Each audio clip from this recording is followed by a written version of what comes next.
What is up, everyone? Welcome to another episode of Hockey on the Spot with Brandon Barenfeld. I'm Brandon Barenfeld. Thank you for joining me. This is episode 27 of Hockey on the Spot, and for today, we are going to talk about the New Jersey Devils. And for the New Jersey Devils, an excellent start to last season, basically looking like a team that picked up where they left off after making it to the Stanley Cup Finals in 2012 and losing in 6 games to the Los Angeles Kings. They lost Zach Parise last offseason. He went to the Minnesota Wild, and they basically forged on without him and looked like a team that could have basically gone all the way. They could have won the Stanley Cup. They were ready for the playoffs early after having the best start in the Eastern Conference and second best start in the league. Only the Chicago Blackhawks had a better start than them at the beginning of the year. 8-1-3 in their first 12 games and 10-3-4 in their first 17 games. However, after that, they struggled. Through their last 31 games, 9-16-6, and a lot of that had to do with injuries. Injuries basically ended their season. They didn't have as many injuries as the Carolina Hurricanes, although their situation of how their season ended was similar to the Carolina Hurricanes, and it was the loss of their two most valuable players. First, goaltender Martin Brodeur, he went down with an injury, and that basically took them out of the first place position. Luckily, Marty Brodeur did come back, and the very game he came back, he scored a goal against the Carolina Hurricanes, and the Devils basically looked like they were back in shape until the real injury that really ended their season occurred in a game against the Florida Panthers, March 3rd. Ilya Kovalchuk, their best player, their most talented player, goes down with an injury that prevents him from playing until pretty much toward the end of the year. The Devils would hold on to win that game by a final score of 2-1. However, they would struggle very much so afterwards. They would lose their next 10 in a row, 4 of them in overtime and a shootout, so a record of 0-6-4 through that 10-game span.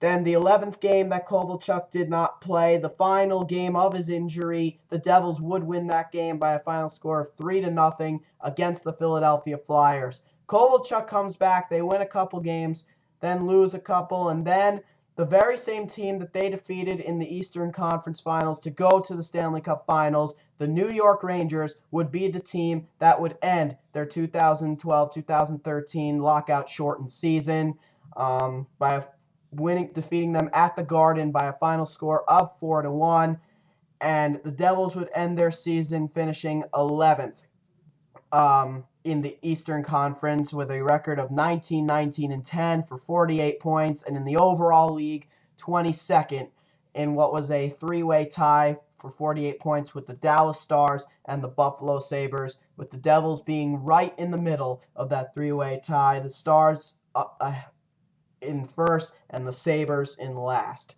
So all these struggles they had last season made for probably the most interesting offseason of any team, and definitely the most active offseason of any team. And that includes what happened most recently when Jeff Vanderbeek would sell the New Jersey Devils to the group of Joshua Harris and David Blitzner, the same group that owns the Philadelphia 76ers of the NBA. So great for business for the New Jersey Devils and great for the cap for them in the future. But that basically only begins to tell the story of some things that happened previously. That includes a bunch of re-signings. They did re-sign a bunch of players. They re-signed Patrick Elias. They re-signed Dinas Zubris, both of them to identical 3-year contracts. They re-signed Marek Zidlitsky on defense to a 1-year deal. They re-signed Jacob Josephson to a 1-year deal. They still got to get Adam Henrique signed. He is a restricted free agent. They're still going to try to get him signed. And then they had a lot of moves that they made this offseason. A lot of moves, a lot of additions, but also a lot of subtractions. So we'll start with the subtractions. Starting with some of the smaller subtractions, players like Matt Anderson, who only played 2 games and had 1 assist, a native of West Islip, New York. He is gone, and he is without a team still, but he will not be back with the Devils. And Johan Hedberg, he would have the last year of his contract bought out, and then he would be placed on waivers, basically telling him that he would not be back. He is still unsigned by a team, which means the Devils will no longer have the oldest goaltending tandem in the National Hockey League. And again, those are only small losses. Matt D'Agostini, who was their best depth player during the stretch that the Devils struggled, he is gone. He signed with the Pittsburgh Penguins. Matthew Corrente, a guy who's been a huge disappointment for them, their first-round draft pick in 2006, 30th overall. He goes over to the Carolina Hurricanes. And Henrik Tallinder is also gone. He was dealt back to the Buffalo Sabres in a small trade in which the Devils would acquire left winger Riley Boychuk, basically a third line, fourth line acquisition for the Albany Devils, a depth guy. So a decent addition there. However, all those are small subtractions compared to the two big subtractions that they had this offseason. They also lost a couple guys that are still unrestricted free agents. Tom Kostopoulos, he will not be back. Steve Sullivan looks like he'll be announcing his retirement. And Alexei Ponikarovsky, he has gone over to sign with SKA St. Petersburg of the KHL. But again, those are only small subtractions compared to some of the two big names that they lost.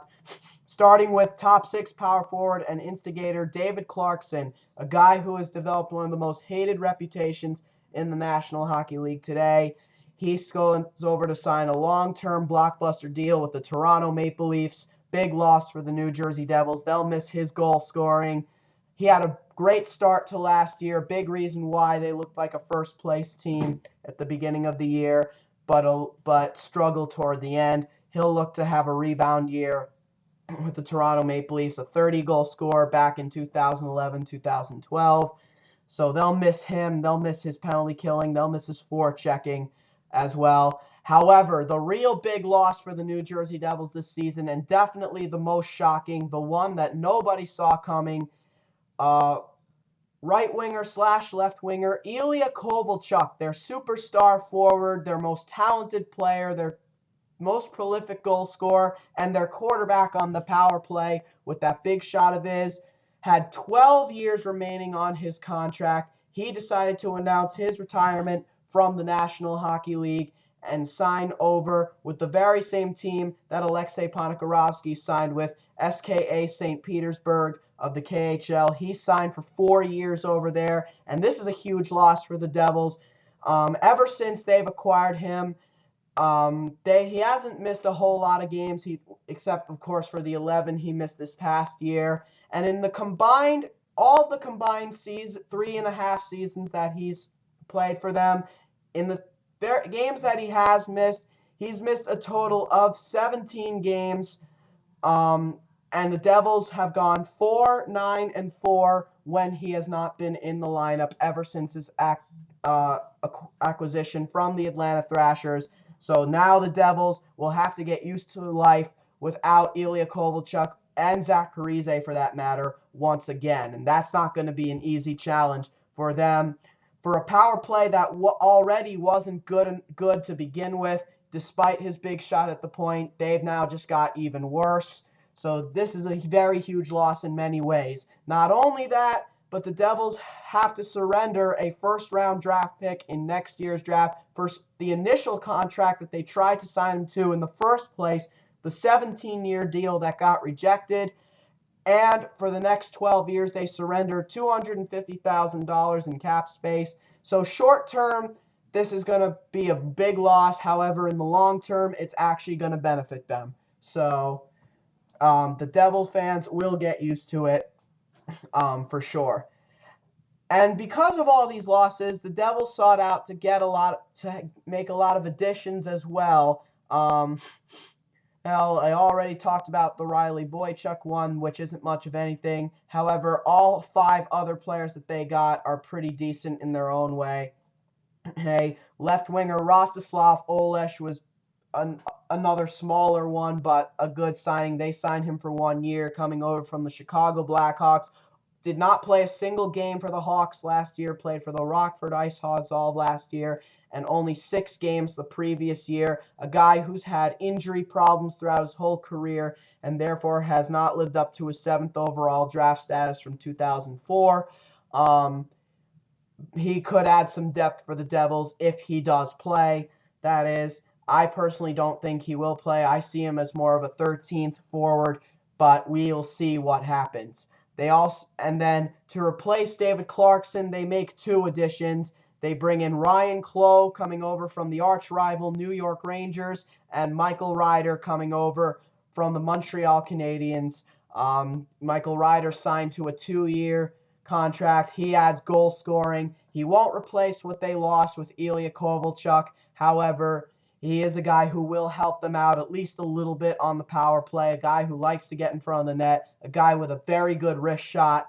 And though he's not getting any younger, he still has that ability to score goals, and a Stanley Cup veteran as well, a guy with a lot of playoff experience from 2011 with the Boston Bruins. So he'll really help the Devils out in that manner. And then Ryan Clough, pretty much the actual replacement for David Clarkson, the very same type of player, a gritty power forward who has that ability to make plays just by hitting people and scoring goals. A guy whose single season goal totals as far as career high aren't as high as David Clarkson. However, overall point totals in a single season are higher.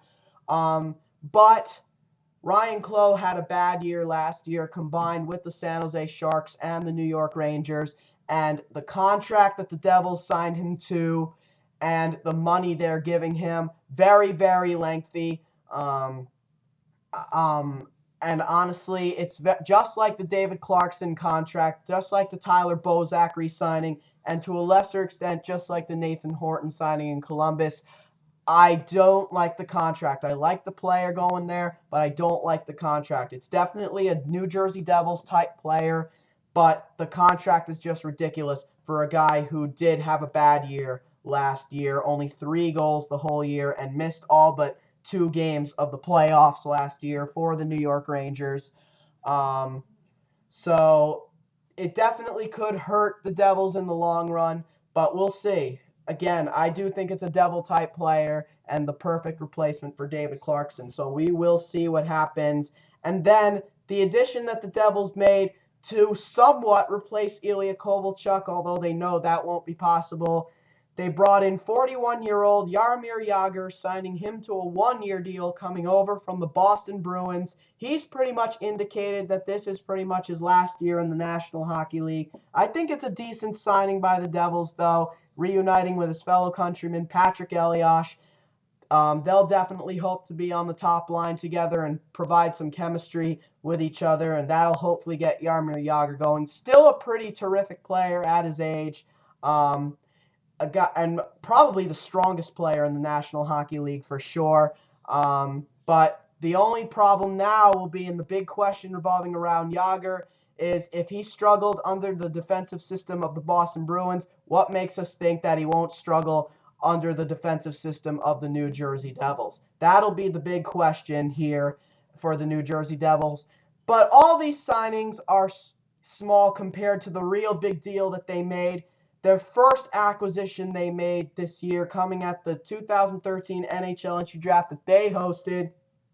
The team entered the draft with the 9th overall pick. They gave that pick away. They traded that first-round draft pick to the Vancouver Canucks. The Vancouver Canucks would use that pick to select Bo Horvat from the London Knights. However, in exchange, the Devils acquire goaltender Cory Schneider. Big addition for the New Jersey Devils. The guy who was originally expected to be the future starter for the Vancouver Canucks. They were trying to get Roberto Luongo and his big contract out, but they could not do that.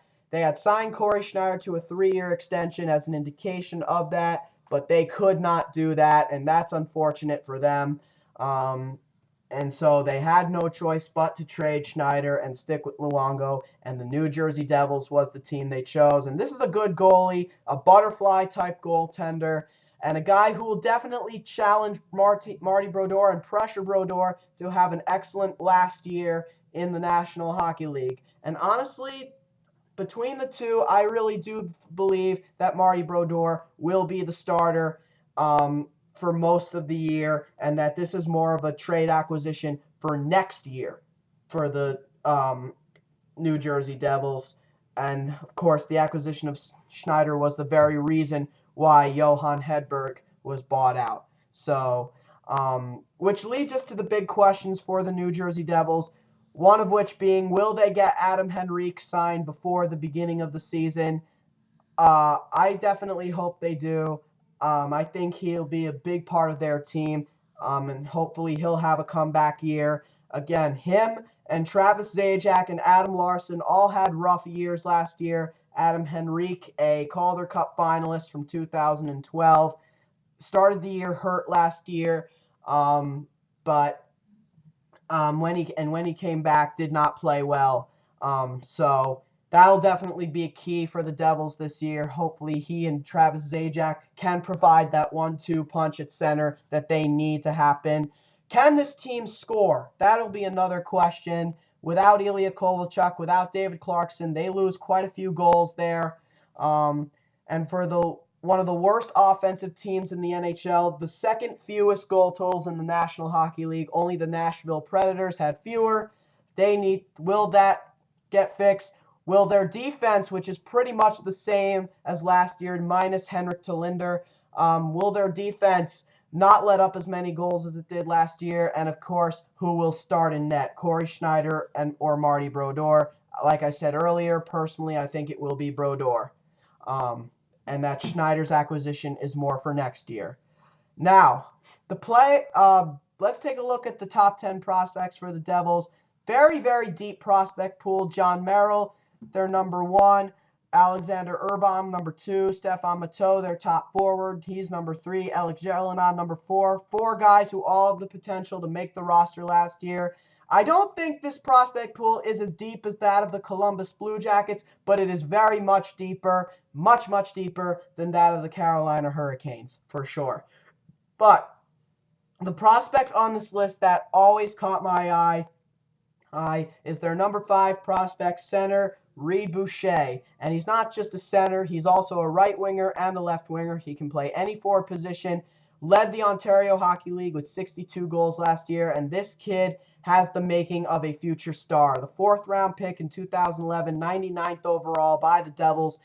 He is another guy who has a chance to crack the roster at some point this year. They're going to love this kid, and he at some point will be their replacement for Ilya Kovalchuk. They're going to have a great player with Reid Boucher. Now, the player on this team that I think really needs to step up in order for the Devils to be a playoff team, originally I was going to say Adam Henrique, but they don't have him signed yet. So instead, I'm going to say Adam Larsson. He was their 4th overall draft pick in 2011, the top defenseman picked, and he has not lived up to that draft status. A guy who they expected to have a big shot and also be a huge shot-blocking defenseman, an excellent two-way defenseman out of Sweden. He hasn't played a big role in the 2 years he's been with the organization. He will be playing a much bigger role this year. He will be in the top 6 this year. This has to be his breakout year. He has to be good this year. Otherwise, the Devils are in big trouble. He'll probably play on the top defensive pair with Andy Green, and hopefully add that 1-2 punch on the blue line with Merritt or Zidlitsky as the top 2 shooting defensemen. Overall, is this team a playoff team? It's really hard to say. Believe it or not, I'm actually going to say, despite the loss of Ilya Kovalchuk and despite the loss of David Clarkson, I actually do think they will be better than last year. I think they'll be a bubble team, and I think they can battle for a playoff spot. But again, the defense is a little inconsistent as of right now, and the forwards, they don't have any scoring abilities. Patrick Elias isn't getting younger, and neither is Jaromir Jagr, so they really don't have any scoring talent right now. So for now, I am going to say no, but don't take my word for it, New Jersey Devil fans. Don't let that get you down, because from watching them for so many years, the one thing I've learned about them is to never underestimate them, and that you can never be too sure with them. You never know what you're going to get. So I am going to say no, but you never know what you're going to get from them. All right, guys, that'll do it for episode 27 of Hockey on the Spot. Join me again tomorrow when we talk about the New York Islanders. So until then, this has been Hockey on the Spot with Brandon Barenfeld. I'm Brandon Barenfeld. Tune in again tomorrow. Have a great day.